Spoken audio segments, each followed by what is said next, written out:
In 1982, mainstream movies were jolted by the arrival of Eddie Murphy. In many respects, Richard Pryor had cleared the way for Murphy's ascent, preparing audiences for an iconoclastic, tough-taken, profane African-American comedian. Eddie Murphy had shot to fame as a cast member of TV Saturday Night Live, often creating controversial characters such as the pimp Velvet Jones, the convict Tyrone Green, and the angry Gumby. He also did a satirical takeoff on the character Buckwheat from the Our Gang series.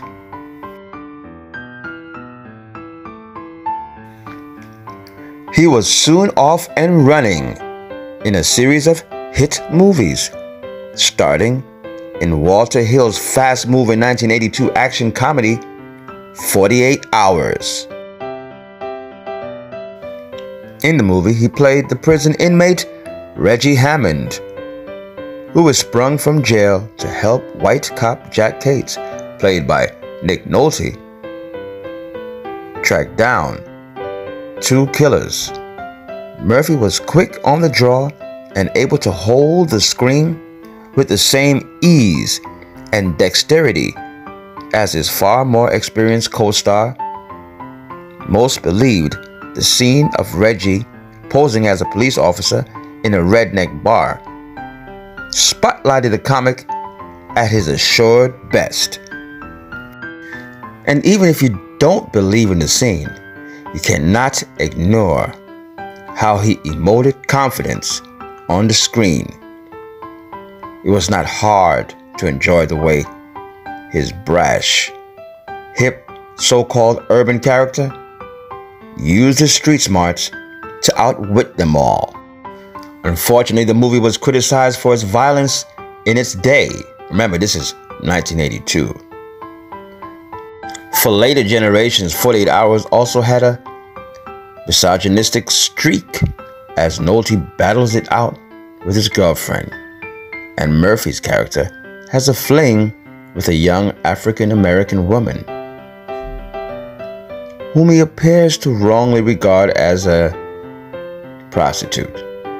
But that's not at all that could make contemporary audiences in the 21st century squirm in their seats, as Nolte's character hurls racist slurs and epithets at Murphy.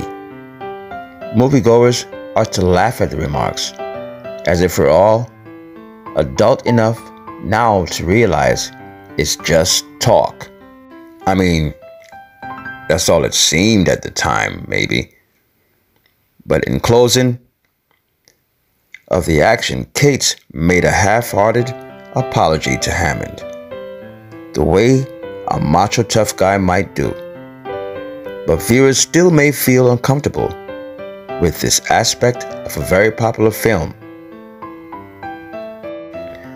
The film also again pushed the theme of interracial male bonding.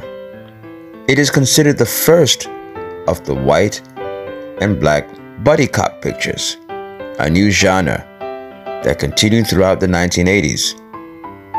8 years later, a disjointed sequel appeared, entitled Another 48 Hours.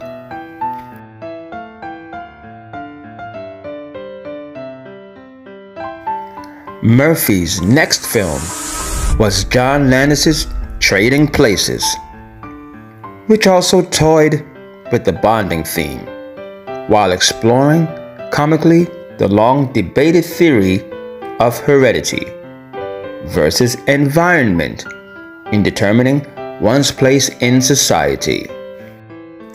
Here, in the film, two rather sinister older white men, played by Ralph Bellamy and Don Amici, manipulate two young men to test the theory.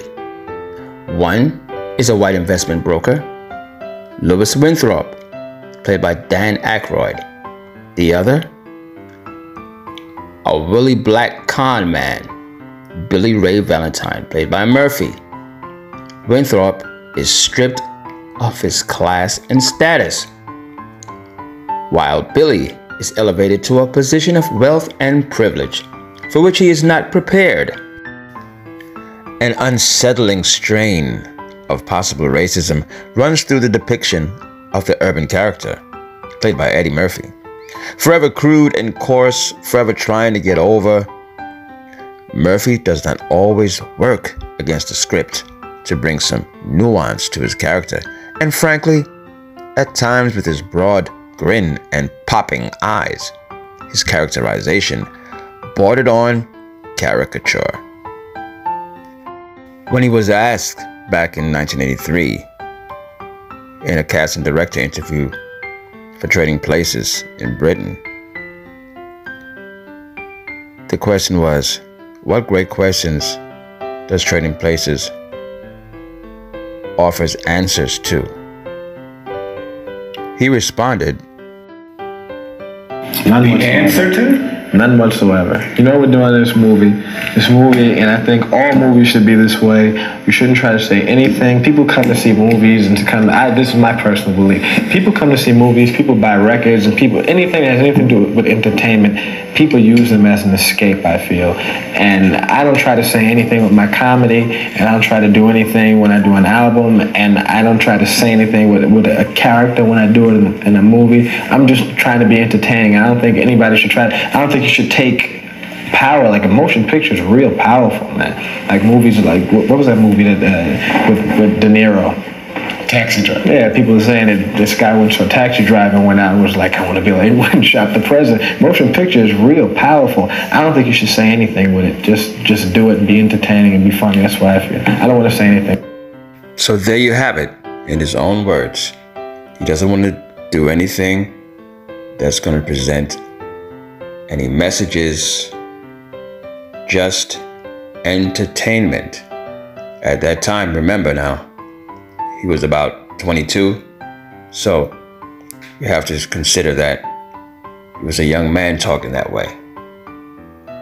But in the end, the movie was very entertaining,